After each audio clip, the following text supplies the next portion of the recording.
you look at this map here, right? I mean, you see exactly how easy it is to sort of identify, exactly that question of investment opportunities, right?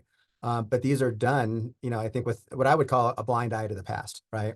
Uh, I think intentionally so, right? Not understand or sort of willfully being blind to these patterns and practices that have consistently and historically, right, have prevented communities of color from building up the generational wealth. If you look at What is really important to think about as you look at the maps that Dr. Romero put on the screen is that though that red line didn't just keep people in, it kept infrastructure and economic mobility out, right? So especially if folks of color who were living in those communities could not purchase their home, even as they were redlined in there, it would be easier for a white investor still to go in and purchase those homes right out from underneath the folks who lived in those areas, which I think is something that we can still see the effects of, and we still see articles written with that same tone and tenor today.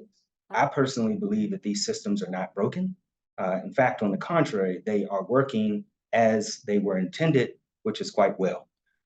So one must take into consideration the ways in which our systems work here in America, how they interact, feed off, and work with one another. So we're talking about systems that are centuries old, and it still has an impact here very much today.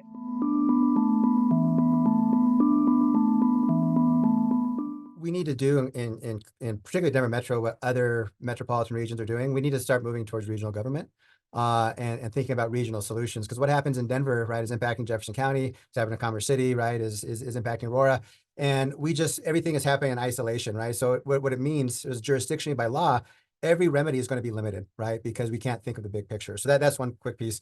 The second piece is pay attention to homeowners associations, pay attention to, the covenants that are built into all these historic, neighborhoods in Jefferson County, but also, new covenants that are being developed. One of the first things we have to do is to publicly acknowledge the harms. And we shouldn't run from this reality. We need to instead lean into it. And it needs to be community wide. And people who don't know about these things need to hear them.